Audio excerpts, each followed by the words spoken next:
नमस्कार साथियों, मैं कुश कुमार सरल एग्जाम के यूट्यूब चैनल पे आपका स्वागत करता हूं। दोस्तों लेकर हैं बिहार बीपीएससी 4.0 शिक्षक भर्ती से बनने वाले महत्वपूर्ण प्रश्न जो आपकी परीक्षाओं के लिए इम्पोर्टेंट है।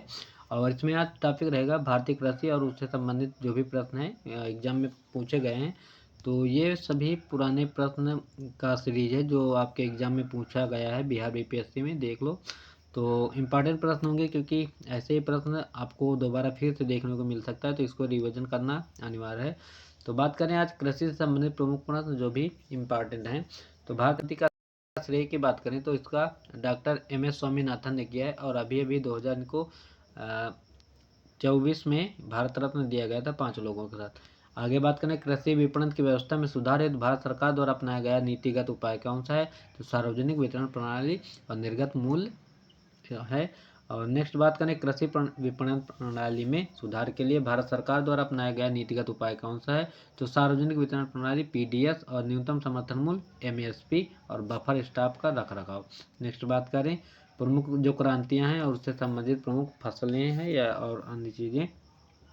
तो धूसर क्रांति का संबंध किससे है? तो ये उर्वरक फर्टिलाइजर से है। और इसकी भूरी क्रांति भी कहते हैं। और गुलाबी क्रांति का संबंध है प्याज से। रजत क्रांति अंडे से संबंधित और लाल क्रांति टमाटर और मांस उत्पादन से संबंधित है। ऐसी ही बहुत सारी जो क्रांतियाँ चली हैं उनके बारे में आप देख लेना।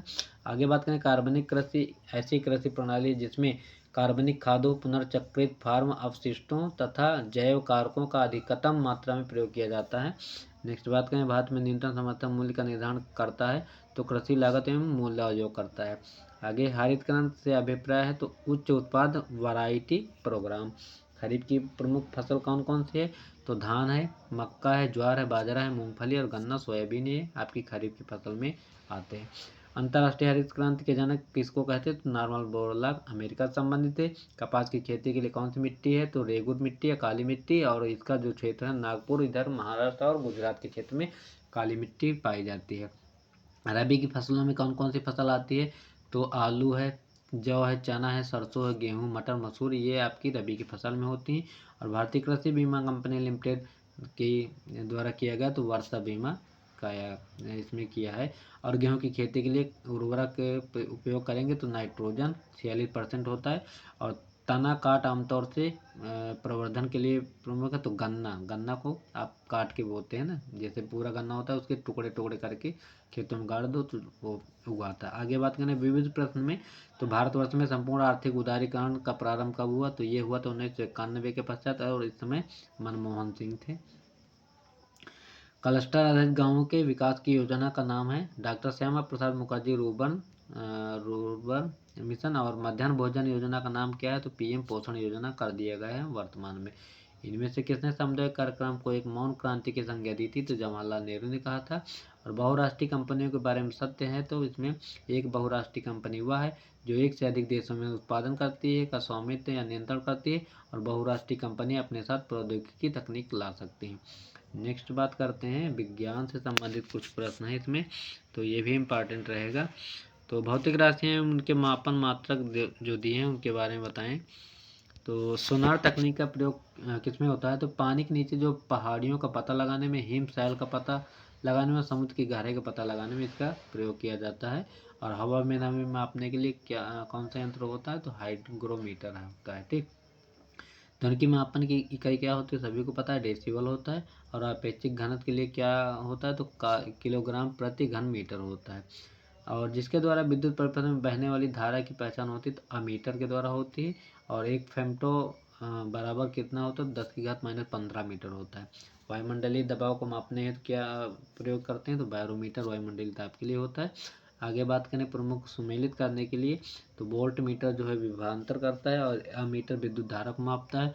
और पोटेंशियोमीटर जो है विद्युत वाहक बल मापता है। गैल्वेनोमीटर धारा की उपस्थिति मापता है। और विद्युत प्रतिरोध जो है ओम मीटर ये काम करता है। विद्युत शक्ति की इकाई क्या होती है? तो वाट होती है। और विद्युत विभवांतर की इकाई क्या होती है? तो वोल्ट होती है। वह धारा जिसकी विद्युत चालकता सबसे अधिक है तो रजत यानी चांदी की। और विद्युत धारा की इकाई क्या होती है? तो एम्पियर होती है। प्रतिरोध का मात्रक ओम होता है। और वह उपकरण जिसके द्वारा विद्युत धारा मापी जाती है तो अमीटर होता है। चालक की वैद्युत प्रतिरोध की इकाई क्या होती है? तो ओम होता है। और अति सूक्ष्म वस्तुओं को देखने के लिए किसका किए जाने वाले प्रकाशिक उपकरण को क्या कहते हैं? तो माइक्रोस्कोप कहते हैं। ठीक। और प्रकाश वर्ष मात्रक किसका होता है? तो दूरी की सबसे बड़ी इकाई है। और वेग, विस्थापन, त्वरण, बल, आघूर्ण, चालक प्रवणता, ताप प्रवणता, रेखीय संवेग जो है ये सदिश राशि हैं।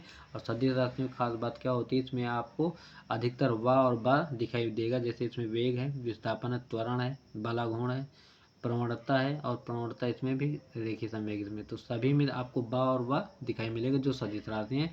और अदिश राशि में एक मतलब अपवाद है, जैसे द्रव्यमान है और ये घनत्व है, ये जो है अदिश राशियों के अंतर्गत आता है, तो इनको याद रखना, ये सदिश राशियों में नहीं आएगा। तो वा और बा वाली जो भी अधिकतर राशियां हैं उनको आप देख लें, सदिश राशियां। द्रव्यमान और घनत्व इसके उदाहरण नहीं होंगे, ये अदिश राशियों के होंगे। ठीक, आगे प्रकाश वर्ष की इकाई क्या है? दूरी है।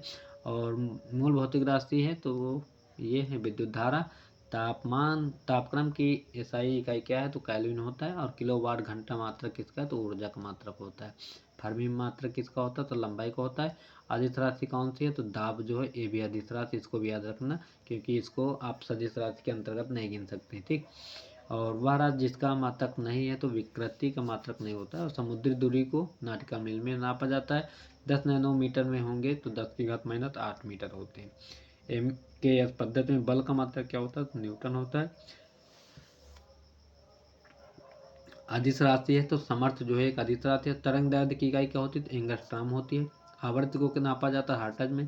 वह उपकरण जिसकी सहायता से आर्द्रता मापी जाती है हाइग्रोमीटर होता है। और दाब की इकाई क्या होती है? न्यूटन प्रति वर्ग मीटर। और सदिश राशि नहीं है तो आयतन जो ये अदिश है। और माइक्रोन, 1 माइक्रोन बराबर किसका होता है? तो 1/1000 मिलीमीटर। और 1 पिकोग्राम बराबर होता है तो 10⁻12 ग्राम। ध्वनि की तीव्रता को नापते हैं ऑडियोमीटर में।